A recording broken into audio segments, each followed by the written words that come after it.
Hello friends, welcome back to my channel Vinod of commerce. जैसा कि हम लोग को जो सीरीज चल रहा था, आज हम लोग उस पे ये सीरीज 10 पे बात करेंगे और ये है फाइनेंशियल मैनेजमेंट के ऊपर। क्लियर है? अगर आप पिछली वीडियो नहीं देखे हैं तो पूरा एक लगातार हम लोग सीरीज लेकर के आ रहे हैं किस पे, बिजनेस प्रैक्टिस पे, ठीक है ना, बिजनेस स्टडीज की। आप इसको एकदम शुरू से लगातार देखिए तो और मजा आएगा, और कैसे आपकी तैयारी हो रही है इम्प्रूव करने के लिए ये टेस्ट सीरीज आपके लिए बहुत ही बेनिफिट साबित होगा। ठीक है, अगर आपको ये पहला है, आप मेरे जब एंड होगा ये वाला वीडियो, उसके बाद आपको पूरा का पूरा मिल जाएगा एक वो क्या नाम प्लेलिस्ट हमारा, उस पर आप जाके एकदम आराम से उसको आप देख सकते हैं। ठीक है, इसके अलावा हम लोग और भी अकाउंट वगैरह भी प्रोवाइड किए, उसको भी आप लोग देखिए, बहुत अच्छी बात है। ठीक है, और हाँ, ये हमारा देखिए कुछ इंस्टाग्राम है, कुछ टेलीग्राम है और फेसबुक पेज है, इस पर भी आप हमसे जुड़ जाइए ताकि आपको और चीज़ें हम लोग प्रोवाइड कर सकें। तो और चीज़ें हम प्रोवाइड करेंगे तो थोड़ा आपके लिए बेनिफिट मिल जाएगा। और हाँ, हमारा जो ऐप है बिजनेस ग्रुप ऑफ कॉमर्स के नाम से, जिसका कि लिंक हमारे डिस्क्रिप्शन बॉक्स में है, उस पर अगर आप जुड़ जाते हैं तो इस वीडियो की पीडीएफ भी आपको वहाँ पे प्रोवाइड कर दी जाएगी। हाँ, फ्री स्टडी मटेरियल में आप अगर जाएंगे तो वहाँ पे आप उसको ले पाएंगे। आइए हम लोग स्टार्ट करते हैं क्वेश्चन को। और हाँ, वीडियो को शुरू से अंत तक देखा कीजिए, और जो भी आपको अगर सवाल आ जाए, जो भी आपको इसमें से क्वेश्चन आता हो, उसको आप जरूर से जरूर जवाब दीजिए, ये आपके लिए बेनिफिट रहेगा। ठीक है, ये पता चलेगा कि आपको ये समझ में आएगा कितना आप उसको तैयार किए हुए हैं। देखिए, पहला हमारा क्वेश्चन क्या है, financial management is considered with managerial activities relating to, किससे ये रिलेट करता है भाई? ठीक है, ये गति किससे करता है? प्लानिंग से करता है।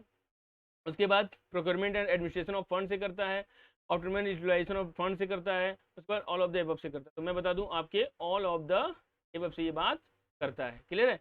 तो देखिए, फाइनेंशियल मैनेजमेंट का मतलब ही होता है कि फाइनेंस का मैनेजमेंट। Finance means what? जो आपके पास पैसे हैं उसका आप मैनेजमेंट कैसे करेंगे कि आपका ऑर्गेनाइजेशन बूस्टअप हो सके। क्लियर है ना? इस विषय पे आज हम लोग इस पूरी पूरी स्लाइड आपको उसमें ही आपको दिखने को मिलेगी। आइए नेक्स्ट क्वेश्चन पे आते हैं। ऐसा क्वेश्चन है भाई, देखिए, which of the following factor affect financial decision? कौन सा ऐसा फैक्टर है जो कि फाइनेंशियल डिसीजन को क्या करता है? अफेक्ट करता है। Cost, risk, cash flow position या ऑल ऑफ द अबव? देखिए, मैं बता दूं ऑल ऑफ द अबव ही करता है। यानी कि कॉस्ट भी अगर ज़्यादा और कम रहता है तो भी आप फाइनेंस को लेने में थोड़ा सा हिचकिचाते हैं, या फिर अगर कम रहता है तो आप ज़्यादा से ज़्यादा फाइनेंस ले लेते हैं उधार पे। रिस्क भी बताता है कि रिस्क कितना है। अब जितना रेट ऑफ इंटरेस्ट रहेगा, जितना आपको जो फिक्स आपका जो डिविडेंड आप लिए हैं, जैसे प्रेफरेंस शेयर वगैरह है, तो आपको ये पता चलता है कि इसमें रिस्क कितना है। ठीक है ना? फिर बोला कैश फ्लो पोजीशन कैसा है? अगर कैश अगर ज्यादा आ रहा होगा तो क्या करेंगे, और कैश फ्लो हमारा आउटफ्लो अगर ज्यादा हो रहा होगा तो क्या करेंगे। इनफ्लो आउटफ्लो दोनों की बात हम लोग यहाँ पे देखते हैं। यानी कि ये तीनों के तीनों फैक्टर क्या है, आपको जो भी डिसीजन लेने में बहुत ही ज्यादा क्या करते हैं, आपको अफेक्ट करते हैं। ठीक है, आइए नेक्स्ट बात करते हैं। बोल रहा है क्या, cash refers to planning regarding financial needs of the enterprise, various sources of raising funds and their optimal utilization। ठीक है, क्या बोला है? फाइनेंशियल प्लानिंग होता है इससे। ठीक है, उसके बाद कैपिटल स्ट्रक्चर होता है, फाइनेंशियल मैनेजमेंट होता है, या ऑल ऑफ द ये होता है। तो मैं आपको बता दूं इसमें क्या होता है ना, आपका फाइनेंशियल प्लानिंग होता है। ठीक है ना? क्या होता है? फाइनेंशियल प्लानिंग जो होता है refers to the planning regarding financial need, कितनी आपकी जरूरत है। कान से पहले क्या करते हैं आप, जरूरत पहले देखेंगे। Of the enterprise various sources of raising funds. अब वेरियस सोर्सेज कौन कौन से होते हैं? अब भाई, ओनर्स फंड कर सकते हैं। ठीक है, ओनर्स फंड में क्या होता है, आप लोग शेयर कर सकते हैं भाई। ठीक है, उसके बाद क्या कर सकते हैं, आप लोग डिवेंचर कर सकते हैं। ठीक, डिवेंचर्स आप इशू कर सकते हैं। अब बाहर फाइनेंशियल इंस्टीट्यूशन से लोन ले सकते हैं। ये सब सारी बातें हैं। तो मतलब क्या बोला, ये फाइनेंशियल प्लानिंग की बात कर रहा है, जो कि इन चीज़ों में आपको क्या करेगा, हेल्पफुल साबित होगा। ठीक है, ऑप्शन नंबर क्या है, ए इज करेक्ट है भाई। नेक्स्ट क्वेश्चन पे आते हैं। क्या बोला है, which of the following is not a feature of financial plan? कौन सा फीचर नहीं है? सिंप्लिसिटी होती है भाई, एकदम सही बात है। उसके बाद फ्लेक्सिबिलिटी भी होती है भाई, अब अकॉर्डिंग टू सिचुएशन उसको बढ़ाया और घटाया भी जा सके। उसका फॉरसाइट भी हो सकता है कि क्या फ्यूचर में जरूरत पड़ेगी, उसके अकॉर्डिंग हम काम करेंगे। तो भैया कॉस्ट नहीं होता है। ठीक है ना? कौन सा, इसकी ये जो इसका करेक्टरिस्टिक्स में कॉस्ट को शामिल नहीं करते हैं। ठीक है ना? तो ये तीनों की काम शामिल किया जाता है। ठीक है, नेक्स्ट क्या है भाई, dash is the decision related to the composition of capital structure and also depends upon availability of the business to generate cash. ठीक है भाई, ये किसकी बात कर रहा है भाई? मार्केट कंडीशन की बात कर रहा है, फ्लेक्सिबिलिटी की बात कर रहा है, कैश फ्लो एबिलिटी की बात कर रहा है, या फिर कंट्रोल की बात कर रहा है। तो बता दूं, ये कैश फ्लो एबिलिटी की बात करता है। क्लियर है? क्या decision related to the composition of capital structure and also depends upon ability of the business to generate cash, जो जनरेट कैश करने की बात करता है भाई। नेक्स्ट आते हैं, बोला है rate of the return on capital is exceptionally high in, बोला पूंजी पर वापसी की दर असाधारण रूप से उच्च है, ज्यादा है। तो क्या है, मतलब क्या अंडर कैपिटलाइजेशन है, ओवर कैपिटलाइजेशन है, वर्किंग कैपिटल है, या फिर फिक्स रेट है। एक बात बताइए, जब आप बोला है rate of the return of the capital is exceptionally क्या है, हाई है, इसका मतलब है कि आपको जितना चाहिए था उतना आप नहीं ले पा रहे हैं। यानी कि बहुत ज़्यादा जब हैवी मात्रा में इंटरेस्ट में जब कोई आपको लोन मिले, चाहे फिर कोई भी बातें अगर प्रोवाइड की जाए, मतलब फाइनेंस अगर अवेलेबल करवाया जाए आपको, तो अगर कुछ ज़्यादा ही अगर रेट ऑफ इंटरेस्ट हाई होता है तो आप क्या करते हैं, कम चीज़ों को लेते हैं, तो अंडर कैपिटलाइजेशन हो जाता है। ठीक है, तो ये प्रॉब्लम होती है ना भाई। ओवर कैपिटलाइजेशन मतलब क्या, हमारे पास ज़्यादा पैसे हो जाना जिसका कि हम यूज नहीं कर पा रहे हैं। अंडर कैपिटलाइजेशन क्या, जितना मैंने प्रोक्योर जो किया था, जो मेरा एक स्ट्रक्चर बना था, उससे कम जब लेते हैं तो उसको क्या कहते हैं, अंडर कैपिटलाइजेशन। ठीक है, तो ऑप्शन नंबर ए क्या है इसका करेक्ट है भाई। आते हैं नेक्स्ट क्वेश्चन पे। Which of the factor affect dividend decision, कौन सा ऐसा है जो डिविडेंड डिसीजन को होता है। तो ये तीन ही डिसीजन होते हैं फाइनेंशियल डिसीजन। क्या, एक होता है फाइनेंस डिसीजन, ठीक है, एक होता है इन्वेस्टमेंट डिसीजन, एक होता है आपका डिविडेंड डिसीजन। ठीक है ना, डीडी। ठीक, अब डीडी को डिमांड ड्राफ्ट मत समझ लीजिएगा, डीडी मतलब डिविडेंड डिसीजन की बात हो रहा है। ठीक है ना, फिर क्या बोला भाई कि कौन से कार्य लाभांश निर्णयों को प्रभावित करते हैं भाई, preference of the share holder, earnings, stability of dividend, या फिर ऑल ऑफ द अबव। सही बात है, ये सारे के सारे यानी कि चारों के चारों क्या है, आपको ये अफेक्ट करते हैं चीज़ों को। ठीक है, नेक्स्ट क्वेश्चन पे आते हैं। क्या बोल रहा है भाई, dash refers to the structure of total capital funds raised by the company, company द्वारा जुटाई गई कुल पूंजी नियमों को संरचना सर्फिल करता है। फिक्स कैपिटल, कैपिटल का स्ट्रक्चर, तो कैपिटल रिक्वायरमेंट, और कैपिटल का कैपिटलाइजेशन, तो अंडर कैपिटलाइजेशन। तो मैं बता दूं स्ट्रक्चर करता है, क्योंकि इसमें क्या क्या होता है, इसमें आपके बोरोड फंड भी होते हैं और ओनर्स फंड भी होते हैं। ठीक है ना, ये दोनों की बात करता है, यानी कि क्या है ऑप्शन ए जिसका करेक्ट है भाई। आते हैं नेक्स्ट क्वेश्चन पे। A decision to acquire a new and modern plant to upgrade an old one is a, बोला है एक पुराने को अपग्रेड करने के लिए एक नया और आधुनिक संयंत्र प्राप्त करने का निर्णय है। क्या है भाई, फाइनेंसिंग डिसीजन है, वर्किंग कैपिटल है, उसके वर्किंग कैपिटल डिसीजन है, इन्वेस्टमेंट डिसीजन है, या फिर डिविडेंड डिसीजन है। तो बताइए, जब हम आप अपग्रेड करने की बात करें, इसका मतलब आप क्या करना चाह रहे हैं, आप उसको और इन्वेस्ट करना चाह रहे हैं उसमें। ठीक है ना, ये इन्वेस्टमेंट डिसीजन की बात आती है भाई। बहुत बढ़िया भाई। ठीक है, अब देखिए ध्यान दीजिए, अगर आप हमारे ऐप पे आते हैं तो आपको उसका होगा कि एक सुविधा और भी हम लोगों ने प्रोवाइड किया है, और भी आपको क्या रिम्बर्स मिल रहा है, वो कैसा रिम्बर्स भी प्रोवाइड की जा रही है। तो आप उसमें आए, जुड़ें, टेस्ट सीरीज दें, तो आपका और बढ़िया तरीके से क्या जा रही है आपको दिखा, वो एज पर द जैसा आपका वहाँ पे होगा सीबीटी टेस्ट होगा, उसी तरीके से हम लोग यहाँ पे प्रोवाइड कर रहे हैं। ठीक है ना, और अगर मान लीजिए अगर ये आप अगर उसको कर करके करते हैं तो इससे क्या होगा कि आपका नॉलेज और इन्हांस होगा ना, पता तो चलेगा गलत कर रहे हैं कितना क्या कर रहे हैं। एक टाइमर चलेगा उस पर, तो आपको ये समझ में आएगा भाई कि हाँ इतने समय में हमको इसको कंप्लीट करना है। क्लियर है, चलिए आइए देखते हैं। बोल रहा है financial management is concern with, किससे कंसर्न होता है, एफिशिएंट एक्विजिशन ऑफ फाइनेंस से होता है, एफिशिएंट यूटिलाइजेशन ऑफ फाइनेंस से होता है, एफिशिएंट डिस्पोजल ऑफ सरप्लस से होता है, ऑल ऑफ द अबव से होता है। तो मैं बता दूं, जब एक्विजिशन मतलब कि जो प्राप्त करने में होता है, यूटिलाइजेशन में जो उसको उपयोग करने में जो वित्त की जरूरत होती है, तो उसका यूज करने में। ठीक है, यहाँ पे आपका ऑल ऑफ द अबव क्या है आपका करेक्ट है भाई। नेक्स्ट क्वेश्चन पे आते हैं। The higher working capital usually returns in results in, अगर उच्च कार्यशील पूंजी का आमतौर पर परिणाम होता है, क्या होता है भाई, higher current ratio, higher risk and higher profit होता है, lower current ratio.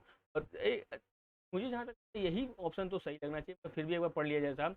Lower current ratio ऐसा हो नहीं सकता, हायर इक्विटेबिलिटी लोअर रिस्क ऐसा हो नहीं सकता, lower equitability lower risk higher profit नहीं, ऐसा नहीं भैया। हायर करंट रेशियो होगा, हायर रिस्क होगा, और हायर प्रॉफिट होगी, क्योंकि higher working capital usually result, इसका हायर अगर वर्किंग कैपिटल है इसका रिजल्ट क्या होता है, यही बनता है, क्योंकि सब चीज़ क्या होती है इसमें हाई होती है। हायर करंट रेशियो की भी जरूरत पड़ेगी, हायर रिस्क भी इसमें रहेगा, क्योंकि आप जितना ज़्यादा इन्वेस्ट करेंगे उतना ज़्यादा आपको प्रॉब्लम भी तो झेलना पड़ेगा, मगर अगर आप रिस्क उठा लिए तो आपको प्रॉफिट बहुत ही बेहतर आपको मिलेगा। ठीक है, आते हैं नेक्स्ट पे। The decision in financial management which determine the proportion between डेप्ट एंड इक्विटी इज कॉल्ड, डेप्ट और इक्विटी के विषय में अगर बात करता है तो किसकी बात करता है भाई, फाइनेंस की डिसीजन की बात करता है भाई, कि कितना होना चाहिए, कितना हम खुद से लें, कितना हम दूसरों से लें। ठीक है, आइए next question. Which decision are taken by the financial manager, कौन सा होता है, इन्वेस्टमेंट डिसीजन होता है, परचेज डिसीजन होता है, डिविडेंड डिसीजन होता है, ऑल ऑफ द अबव होता है। मैं बता दूं इसमें क्या होता है, इन्वेस्टमेंट डिसीजन होता है और डिविडेंड डिसीजन होता है। कि ये परचेज नहीं होता है, इसमें क्या होता है, अगर डी की जगह पे अगर बोथ होता ए एंड सी तो ज़्यादा ऑप्शन सही होता, मगर ऑप्शन नंबर ए और सी दोनों क्या है आपका करेक्ट है, जो कि हम अभी पीछे बता चुके हैं कि तीन ही डिसीजन होते हैं फाइनेंशियल डिसीजन में, इन्वेस्टमेंट डिसीजन, फाइनेंस डिसीजन और डिविडेंड डिसीजन। ठीक है, आते हैं next question. A decision to acquire a new and modern plan to upgrade an old one is, भैया आप जानते हैं ना अपग्रेड करते हैं इसका मतलब क्या कर रहे हैं, आप इन्वेस्ट कर रहे हैं उन चीज। ठीक है, आते हैं नेक्स्ट पे। फाइनेंशियल प्लानिंग होगा भाई, आप लिख फाइनेंशियल प्लानिंग अराइव्स एट कब, minimizing and external borrowing by resorting to equity issues, ऐसा होता है क्या, नहीं। Entering that the firm always have significantly more funds than required so that there is a no paucity of funds। ठीक है, ऐसा भी नहीं होता है भाई, ये भी गलत है भाई, ये भी गलत है, आपका दोस्त सही गलत हो गया। Ensuring that the firm faces neither a shortage or nor a glut of usual funds, सही बात है, ना ही वो कम हो ना ही वो ज़्यादा हो। जब ऐसी बातें होती हैं तभी तो आपका प्लान अच्छा हुआ ना। हाँ, तो ऑप्शन नंबर सी मुझे करेक्ट लग रहा है, मगर डी ऑप्शन पढ़ लिया जाए एक बार।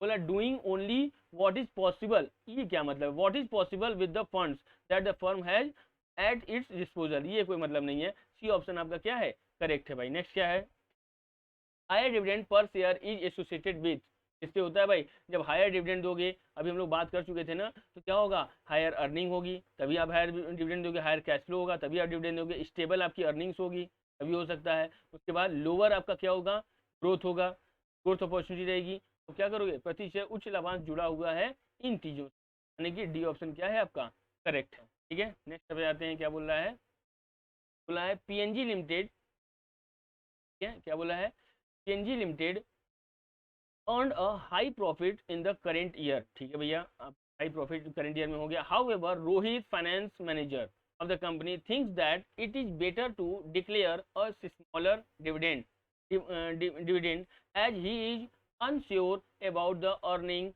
potential of the company in the coming years। ठीक है, Rohit choices of dividend decision is based on which of the factor affects it। ठीक है भाई, इसकी बात बोल रहा है, ग्रोथ अपॉर्चुनिटी की होगी, ठीक है, स्टेबिलिटी ऑफ डिविडेंड की होगी, या स्टेबिलिटी ऑफ अर्निंग की होगी, या अमाउंट ऑफ अर्निंग की होगी। मैं बता दूं, जब ये लाभ की बात कर दे, ठीक है, वित्त प्रबंधक रोहित मानता है कि कम लाभांश घोषित करना बेहतर है क्योंकि वह आने वाले वर्षों में कमाई गई क्षमता के बारे में अनिश्चित है। एकदम सही बात है भाई। अगर हम यहाँ पे बोला है लाभांश निर्णय की बात कर रहा है, डिविडेंड डिसीजन की बात कर रहा है, तो भैया यहाँ पे जब बोल ही दिया तो यानी कि स्टेबिलिटी ऑफ डिविडेंड की बात कर रहा है वो भाई। अभी वो क्यों कम देना चाह रहा है, क्योंकि अगर मान लो फ्यूचर में अगर कुछ प्रॉब्लम हो जाएगी और कम वो प्रॉफिट प्राप्त करेगा, तो भाई फ्यूचर में इसी से क्या करेगा, वो प्रॉफिट को दे सकता है, तो ये बेनिफिट है उसके लिए भाई, इसलिए वो क्या करता है, स्टेबिलिटी ऑफ डिविडेंड चाहता है। Next, the size of assets, profitability and competitiveness are affected by one of the financial decisions, state that decision। ठीक है भाई, संपत्ति का आकार, लाभप्रदता और प्रतिस्पर्धा वित्तीय निर्णयों में से एक से प्रभावित होती है, जो निर्णय बताती है किसकी भाई, इन्वेस्टमेंट डिसीजन की, फाइनेंसिंग डिसीजन की, डिविडेंड की, या ऑल ऑफ द अबव की। मैं बता दूं ये आपका option number A is correct है। ठीक है ना, क्योंकि आप क्या करें, संपत्ति का आकार, जहां संपत्ति की बात आ जाए वहां पे आप कहाँ चल जाइएगा, इन्वेस्टमेंट में। क्यों, क्योंकि जब आप इन्वेस्ट करते हैं, अगर आप पढ़े होंगे कैश फ्लो, वो क्या नाम है, कैश फ्लो पोजीशन वाला, ठीक है, कैश फ्लो स्टेटमेंट, उसमें क्या होता है, ऑपरेटिंग एक्टिविटीज होती है, इन्वेस्टिंग एक्टिविटीज होती है, और उसके बाद क्या होती है आपकी फाइनेंसिंग एक्टिविटीज। ऑपरेटिंग में क्या होता है, जो ट्रेडिंग और पीएल के आइटम होते हैं वो वहाँ जाते हैं, और इन्वेस्टिंग में क्या होता है, पूरा एसेट साइड के आइटम जाते हैं, और आपके फाइनेंसिंग एक्टिविटीज आपके पूरे कौन से जाते हैं, लाइबिलिटी साइड के ऑप्शन चीज़ें जाती हैं। इसी तरह से यहाँ पे अगर जैसे ही संपत्ति की बात बोल दे तो आप ले सकते हैं क्या, इन्वेस्टमेंट। ठीक है, आते हैं नेक्स्ट क्वेश्चन। बोला है हायर डिविडेंड्स पर शेयर इज एसोसिएटेड विद, किससे होता है भाई, ये देखिए बार बार ये क्वेश्चन हो रहा है, तो हाई अर्निंग होगा तभी होगा, हाई कैश फ्लो होगा तभी होगा, स्टेबल अर्निंग होगा तभी होगा, एंड लोअर ग्रोथ अपॉर्चुनिटी होगी तभी होगा, यानी कि ऑप्शन नंबर सी हो सकता है। ये शायद लग रहा है मुझे कि तुम्हारी बार क्वेश्चन, एक्चुअली कोई बात नहीं, नेक्स्ट क्वेश्चन जाते हैं। One of the concept of the financial management takes into consideration the growth, performance, investment and requirement of funds for a given period। ठीक है, identify the concept। बोला है वित्तीय प्रबंधन की अवधारणाओं में से एक निश्चित अवधि के लिए विकास, प्रदर्शन और धन की आवश्यकता को ध्यान में रखता है। अवधारणा को पहचाने, financial management, investment decision, capital structure या फाइनेंशियल प्लानिंग। क्या एक बार बता दें, जब निश्चित अवधि के लिए विकास, प्रदर्शन की आवश्यकता को ध्यान में रखता है, इसका मतलब क्या बोल रहा है, ये बोलना ही चाह रहा है फाइनेंशियल प्लानिंग की बात कर रहा है, बात कर रहा है फाइनेंशियल प्लानिंग की बात कर रहा है। नेक्स्ट पे आते हैं, फाइनेंशियल मैनेजमेंट एम्स एट, का क्या एम होता है, हाँ, ensuring ability of the enough funds, ऐसा होता है, नहीं। क्या रिड्यूसिंग द, हाँ होता है, ये होता है, सॉरी ये होता है भाई, तो reducing the cost of the funds procured, सही बात है, कॉस्ट कम करना चाहिए। Effective development of the funds, deployment of the funds, ये भी सही है, यानी कि आपका क्या है, option number D is correct है भाई। आते हैं नेक्स्ट क्वेश्चन पे, क्या बोल रहा है, financial planning is same as financial management, ऐसा है नहीं भाई, एकदम अलग है भाई। ये सिर्फ बोल रहा है part of the financial management, एकदम से पार्ट तो है भाई, आओ भी देख लिया जाए आगे। Same as financial financing decision, नहीं ऐसे मतलब नहीं। ठीक है, आपका क्या है, ऑप्शन नंबर इज करेक्ट है। फोर्थ इसलिए नहीं पड़ा क्योंकि नॉन ऑफ द एबव दिया हुआ था। ठीक है, आते हैं, in which type of business more investment in fixed assets is required, बताइए। जब आप क्या हो रहा है, फिक्स एसेट सबसे ज़्यादा कहाँ रिक्वायर्ड होता है, जहाँ पे काम मैन्युफैक्चरिंग की होती है, क्योंकि ट्रेडिंग में तो बस खरीद के बेचना ही तो होता है, यानी कि ऑप्शन नंबर क्या है आपका, इज करेक्ट है भाई।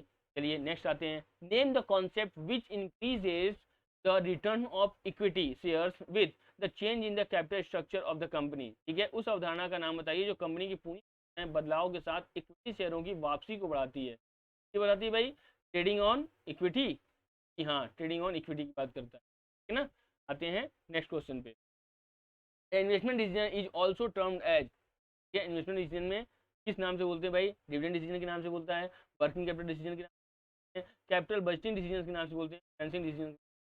मैं बता दूं, इन्वेस्टमेंट डिसीजन को तो कैपिटल के बजट डिसीजन के नाम से जानते हैं। ठीक, आते हैं नेक्स्ट क्वेश्चन पे, हायर डेप्ट इक्विटी रेशियो रिजल्ट्स इन, जब हायर डेप्ट इक्विटी रेशियो होता है तो लोअर फाइनेंशियल रिस्क होता है, higher degree of operating risk होता है, higher degree of financial risk होता है, फिर हायर ईपीएस होता है। बता दूं आपका higher degree of financial risk बात करता है भाई। Next, financial leverage is called favourable if, कब होता है भाई, return on investment is lower than the cost of डेप्ट, क्या ऐसा होता है, नहीं, ROI is higher than the cost of डेप्ट, ये सही है, ये सही है। अनुकूल कब कहा जाता है, जब आपका रिटर्न ऑन इन्वेस्टमेंट क्या हो, रिटर्न ऑफ इन्वेस्टमेंट ज़्यादा हो।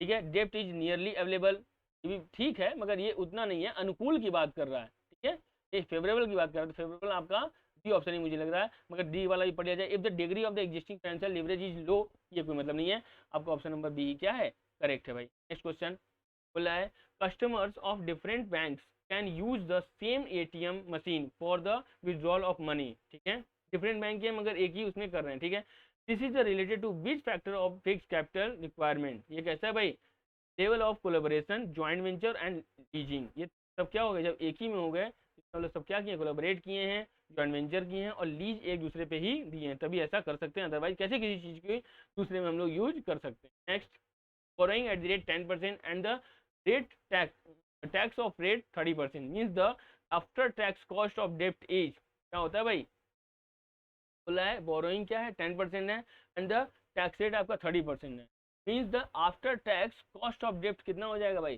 कॉस्ट ऑफ डेप्ट आपका 7% बन, ठीक है ना, कैसे बन जाएगा 7%, पसंद निकाल दीजिए, आपको निकाल के मुझे बताना पड़ेगा भाई। नेक्स्ट क्वेश्चन पे आते हैं। ठीक है, बोला है क्या, a plan to open more branches, ठीक है, and diversify the product mix will lead to requiring how much capital, fix capital. भाई अब ध्यान दीजिएगा, अधिक शाखाएं खोलने और उत्पाद मिश्रण में विविधता लाने की योजना से कितनी निश्चित पूंजी की आवश्यकता होती है, ज़्यादा की, कम की, कोई की नहीं, नो इफेक्ट, उसका बोथ ए एंड बी। बता दूं, ये जब शाखाएं खोलने और उत्पाद मिश्रण में विविधता, जब आप डाइवर्सिफाई लाने चाहते हैं ना, तो इसका मतलब आप मोर की बात करते हैं, इज करेक्ट, कम, यस।